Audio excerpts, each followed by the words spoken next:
Welcome to 13 Minutes of Gig News in 13 minutes or less. Less. What's up, everybody? Sorry about the missed week last week. Sometimes not as much lately, but I'm on the road doing other things, and I happen to be on the road.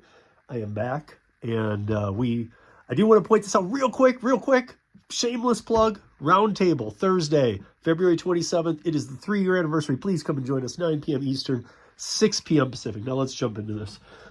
So, being that week behind, damn, I'm kicking cameras. It's like I haven't been here in a while. Being that week behind, there was a big story. I'm sure that you guys saw it. We talked about it on the Roundtable last Thursday, but I didn't want to put it into context on 13. So, Doordash, Uber sues Doordash. Now, I'm going to put a little tailspin on the end of this because we're going to talk about this story. There's actually two there. So Uber has sued Doordash, accusing the online food company of engaging in anti-competitive practices. Not really a shocker here because, both of them do. The Wall Street Journal reported about the complaint was filed in Superior Court of California on Valentine's Day.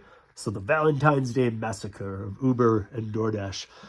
February 14th, Uber says Doordash has been forcing restaurants to accept it as an exclusive delivery partner, or face consequences such as multi-million-dollar penalties and or removal, demotion from the app. Now I'll explain that. Uber Eats and DoorDash both offer third-party and first-party services. So third-party services are when the user, the customer, picks up the app, the DoorDash or Uber Eats, whichever they use, of these two. There's others too, but of these two, picks it up and says, "Okay, I'm going to order this restaurant through the DoorDash app." That is a third party. That's third party. First party is when a customer calls the restaurant directly or uses a restaurant's website directly to order their food through that restaurant directly, but then the restaurant subcontracts out the delivery to Uber or DoorDash. And the first party, that one that I just mentioned, is actually a pretty big number. There's a lot more people who do their own pickups these days, but still use the apps to do it. As we've seen the volume of orders go down, even though they're charging more, might be elusive to are they making more, but the bottom line is the volume's been going down for a while. It's fairly steady. I mean, it's holding up okay. We'll see. But basically, so what happens is, well, according to the lawsuit, so this is a very interesting statute. I want everybody, remember guys, leave all of your comments, please, below. Even leave your comments on what the next topic for 13 should be. Anything. All the comments on 13 help. There are politicians that I'm working with, and there are all the time making new connections, and I'm pointing them right to here. And I've told a lot of them about 13. So there's a lot of 13s that they want to look into and stuff. So please leave the comments. It pushes it up the algo. You know how it works. But this stat is pretty interesting. So DoorDash controls 50% of all third-party deliveries in the United States. Now there's Grubhub, and there might be a couple like little offshoots, local things, but really it's DoorDash and Uber Eats. Not too long ago, that stat right there, the third party in the United States, was almost 65% DoorDash, 35% Uber Eats, Grubhub, and any others that might fall in there. Now, DoorDash now controls 50% of all third-party deliveries. So this isn't referring to volume. It's referring to out of the volume that's being delivered and ordered, they have gone from 65% of the United States market share to now 50. Now, is Uber at 52? No, because there's Grub. I mean, at least we know there's Grubhub too. They're putting up at least a few percent, but let's just even call it, let's be nice and call it 40, even though it's probably more than 40 for Uber. They're very quickly playing catch up while all of us are thinking it's not happening. Like, really? Because I see some people say Uber's better in their market. I've seen it be better in mine. However, sometimes. But one thing I know about Uber, they can run the marathon over and over and over and over again. And I know a lot of people think DoorDash can too, but DoorDash does hit a limit. This is why it's always trying to outsource to other services it can provide. And some work, some don't. I mean, when it started doing grocery shopping, that was a big thing. But the other things really aren't, they're just not booming. And there's other spaces about to come around in the gig space that are going to take care of those niches for the people who like that higher end stuff.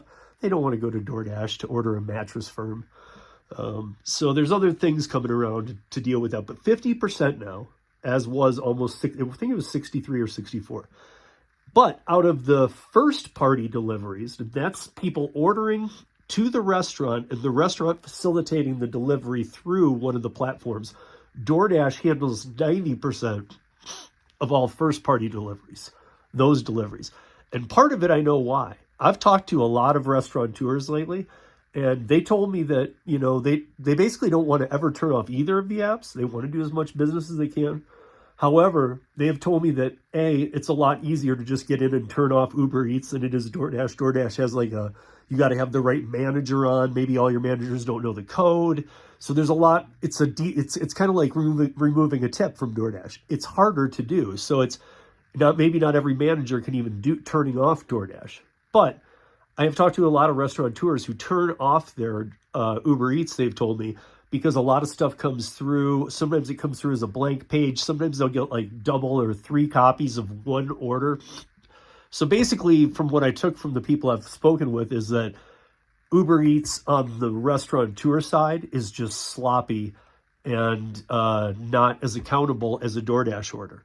So a lot of places, like I talked to one place that had their Uber Eats off for 3 weeks. I mean, you got to remember, and this is a place that could definitely do more volume. It's not like they're like, hey, we're doing a lot with our customers here in the location, and we're just jamming on DoorDash alone. We can't handle anymore. Turn Uber Eats off. They could absolutely handle some more volume, because I was trying to explain to them, you probably want Uber Eats on too. Just saying, because they were like, well, some of the people who work here don't like it, and I was like, still, I mean, you're losing revenue. Even if you're in a city that you feel like nobody uses Uber Eats, you're going to find out you're probably wrong. So, but anyway, so that's how the breakdown goes. Now, here's how so the first party agreement with restaurants, it ensures it gets first access to orders and other delivery solution providers like Uber Direct receive only if Drive on Demand, DoorDash, does not accept them. So DoorDash has a thing out where they're saying to a lot of restaurateurs, almost like in a threatening manner. Again, I've said to the customers, to the drivers, they don't care. But to the customers and to the business partners who are making the food, they should absolutely care.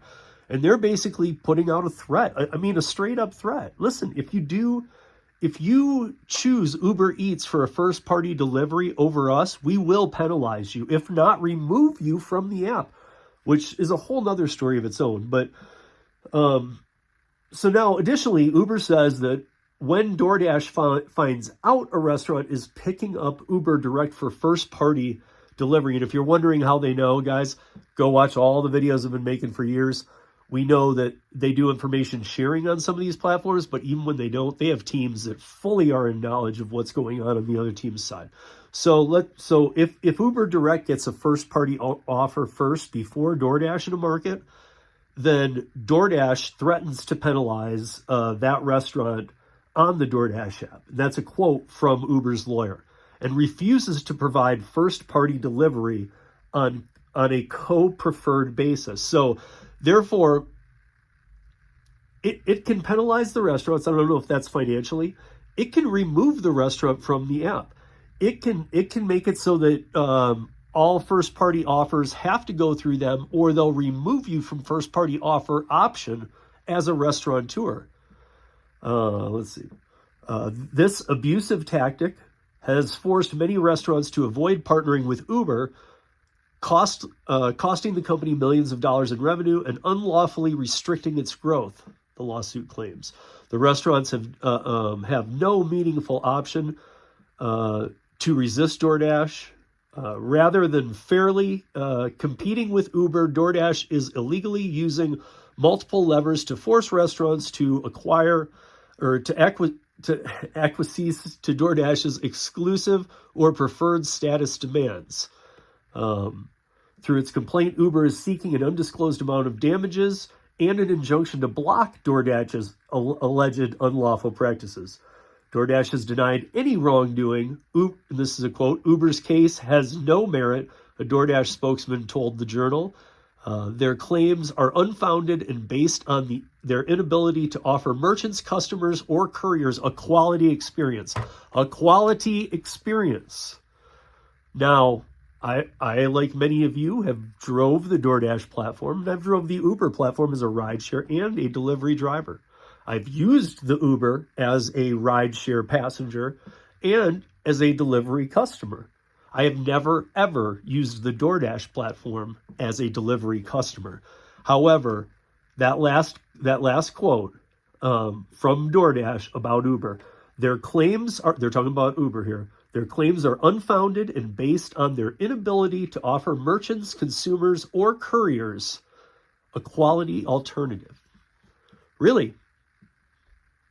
I know some people and many people will say that, yeah, DoorDash pays better in my market. But nonetheless, we live in a free compete market.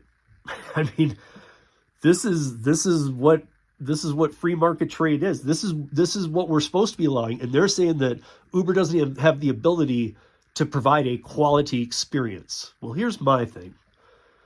To all of you watching and to any people in legislation, lawyers, anybody who's watching this now or listening to the audio podcast, please understand that neither of these are providing a quality experience for merchants, consumers, or driver couriers. Neither. It's not like DoorDash is doing this or Uber is even. But they need to have the free market compete. You guys need to end this, because threatening the business that they're working with, charging customers regulatory fees that are imposed on them, and straight up passing it along to them, in some instances adding money to it. So if the state's charging 5 or 4, they make it an even 5 on the customer, and they're supposed to be paying it, but they make the customer pay it for 5, so they make $1 and pay the 4. You guys, this is getting out of hand, and there's a lot of legislation coming. But this is something big, and the other thing it ties into that we will be talking about is Uber's suing DoorDash right now over this anti-competition, while at the same time, there are several agents full-time assigned to a RiCO case involving Uber Eats, which will tie into DoorDash. Where's all the magic makes sense? And that's 13 minutes of gig news in just under 13 minutes. Peace, y'all.